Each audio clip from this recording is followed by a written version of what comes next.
Assalamualaikum warahmatullahi wabarakatuh. Perkenalkan, nama saya Vivi Alfiah, NIM E 2019-2033. Saya di sini mempunyai tugas untuk menjawab soal dengan menggunakan video.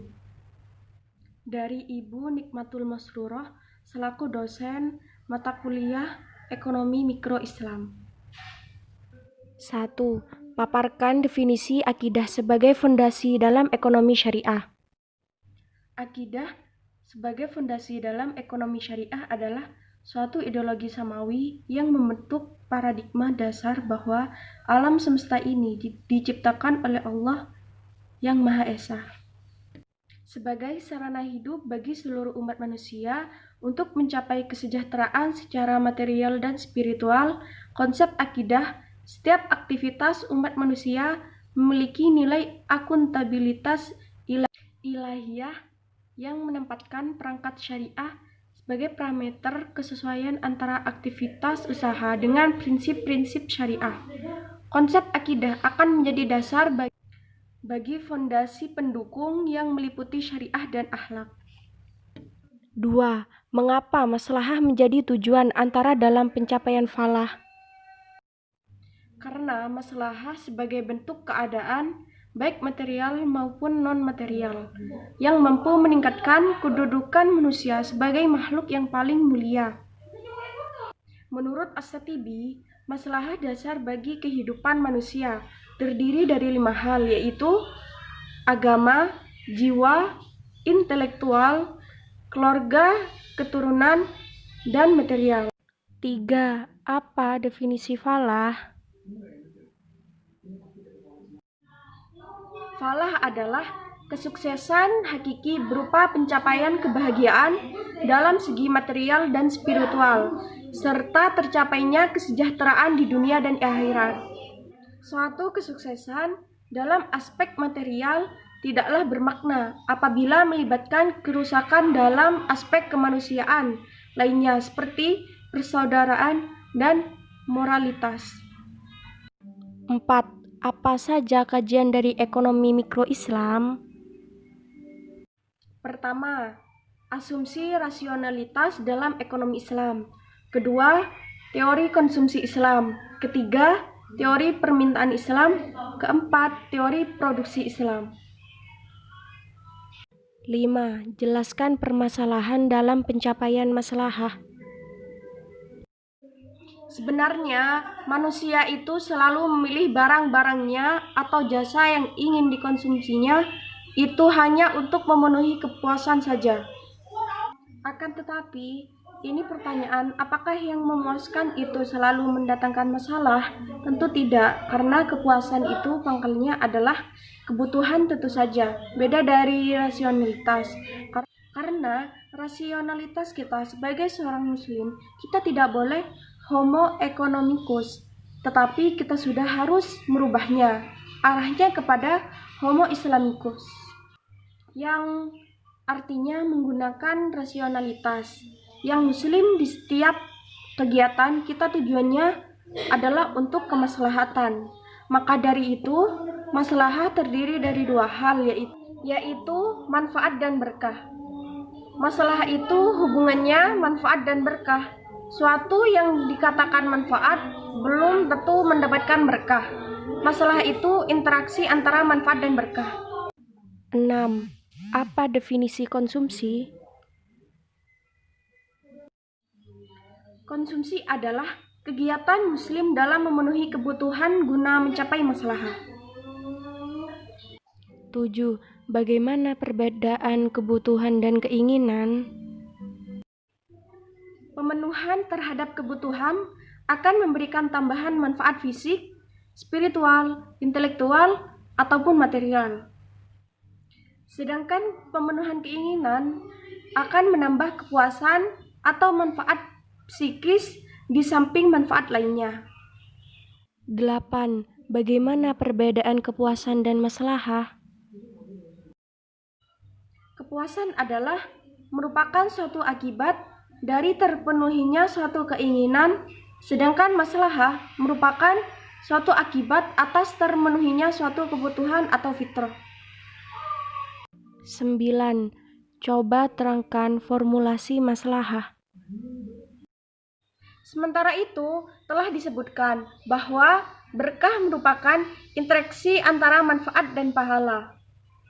Sehingga B sama dengan FP, di mana P pahala total. Adapun pahala total, P sama dengan BIP, di mana BI adalah frekuensi kegiatan dan P adalah pahala per unit kegiatan. Dengan mensubstitusi persamaan ke persamaan, maka B sama dengan FBIP. Selanjutnya melakukan substitusi persamaan ke persamaan, maka diperoleh M sama dengan F plus FBIP. Ekspresi di atas bisa ditulis kembali menjadi M sama dengan F buka kurung 1 plus BIP tutup kurung. 10. Paparkan cara pengukuran maslahah pada konsumsi yang duniawi dan ukhrawi. Cara pengukuran kegiatan konsumsi untuk kepentingan duniawi. Ketika kegiatan duniawi diniatkan untuk beribadah, maka di samping kegiatan itu akan memberikan manfaat, bahkan juga akan memberikan berkah bagi pelakunya. Sedangkan yang cara pengukuran kegiatan konsumsi untuk kepentingan ukhrawi pada dasarnya adalah segala konsumsi atau menggunakan harta di jalan Allah atau bisa disebut fisabilillah. 11. Apa yang dimaksud dengan the law of the missing marginal utility? Hukum mengenai penurunan utilitas marginal dikenal dengan the law of the missing marginal utility.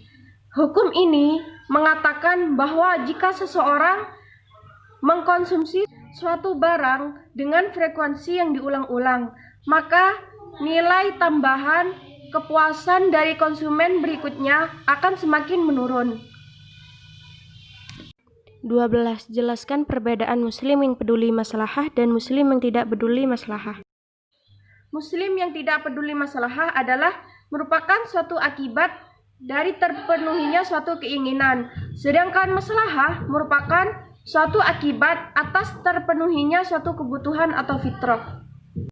Contohnya, seperti seseorang mengkonsumsi suatu obat atau jamu untuk mendapatkan tubuh yang sehat, maka ia akan mendapatkan maslahah fisik, yaitu kesehatan tersebut. Jika rasa obat atau jamu tersebut disukai atau diinginkan, maka konsumen akan merasa maslahah sekaligus kepuasan.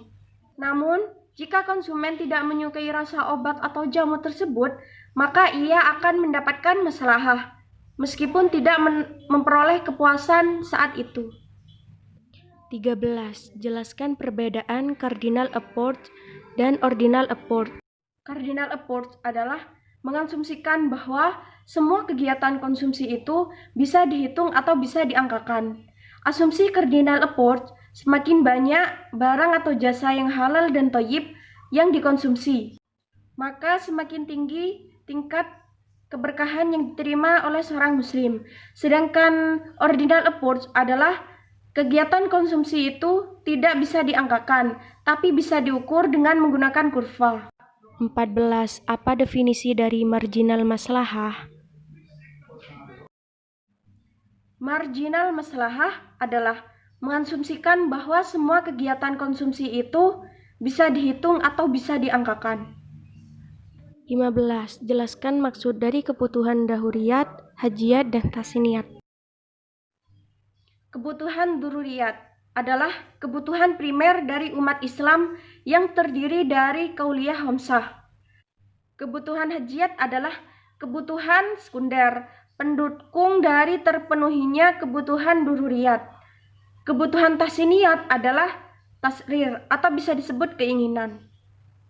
16. Mengapa jika tidak ada keberkahan konsumsi semakin lama semakin jenuh? Karena konsumen tidak peduli dengan keberadaan berkah dalam konsumsi, maka tingkat kejenuhan semakin meningkat. Dengan kata lain, konsumen tidak meyakini bahwa kegiatan konsumsinya akan mendatangkan imbalan atau pahala, maka ia akan merasa jenuh atau bosan terhadap yang dikonsumsinya karena ia tidak peduli terhadap keberadaan berkah meskipun secara fisik ia melihat adanya manfaat yang diperolehnya. 17. Jelaskan perbedaan barang komplementer dan substitusi. Kalau dalam komplementer, hubungan antara dua barang adalah positif, sedangkan dalam substitusi, hubungan kedua barang adalah negatif. Dengan kata lain, dalam komplementer, hubungan dua buah barang dalam konteks ini bisa dilihat ketika seseorang konsumen mengkonsumsi suatu barang, sedangkan dalam substitusi, jika jumlah konsumsi barang yang satu naik, maka jumlah konsumsi barang lainnya akan turun.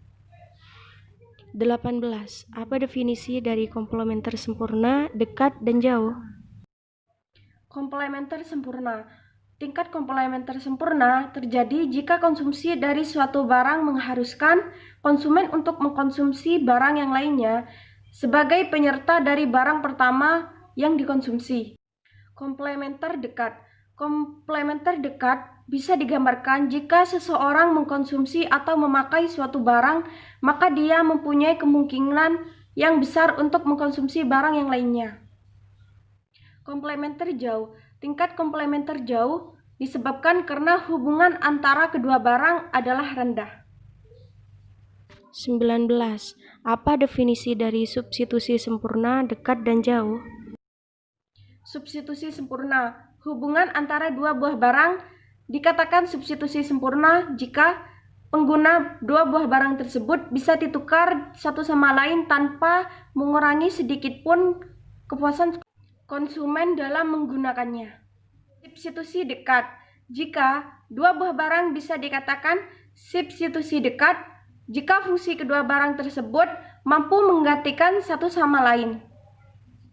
Substitusi jauh. Jika kedua barang bisa dikatakan substitusi jauh jika dalam penggunaannya konsumen bisa mengganti satu barang dengan barang lainnya hanya dalam keadaan terpaksa saja. 20. Berikan contoh masing-masing. 2. Komplementer sempurna dekat jauh dan substitusi sempurna dekat jauh. Contoh komplementer sempurna. Yang pertama, konsumsi mobil atau motor pasti harus disertai dengan konsumsi bensin atau BBM. Yang kedua, konsumsi tinta printer pasti harus disertai dengan konsumsi atau pemakaian kertas. Contoh komplementer dekat. Yang pertama, konsumsi atau pengguna sepatu oleh seseorang. Yang kedua, jika seseorang mengkonsumsi teh, maka dia akan mengkonsumsi gula juga. Contoh komplementer jauh. Yang pertama, penggunaan baju dengan penggunaan dasi. Yang kedua, penggunaan sabun cuci dengan softener. Contoh substitusi sempurna. Yang pertama, konsumsi terhadap gula. Konsumen tidak pernah mempermasalahkan mengenai asal dari pabrik mana gula yang dipakai. Yang kedua, konsumsi terhadap kelapa sawit. Konsumen tidak pernah mempermasalahkan mengenai asal perkebunan kelapa sawit dari mana, asalkan konsumen puas dengan kualitas minyak kelapa sawit tersebut. Contoh substitusi dekat. Yang pertama, seorang perokok yang telah menyukai merek tertentu, mereka akan selalu merokok dari merek pilihannya tersebut. Yang kedua, sistem operasi Windows dengan Linux. Contoh substitusi jauh. Yang pertama, nasi dan roti. Meskipun roti bisa mengganti nasi, namun bagi masyarakat Indonesia, mereka tidak akan memilih roti sebagai menu utamanya, sepanjang masih ada nasi. Yang kedua, air es dan air mineral. Meskipun saat keadaan panas paling nyaman meminum air es, tapi beda bagi orang yang menjaga kesehatan tubuhnya. Mereka akan memilih air mineral untuk dikonsumsi. Sekian video dari saya. Mohon maaf bila ada kesalahan. Wassalamualaikum warahmatullahi wabarakatuh.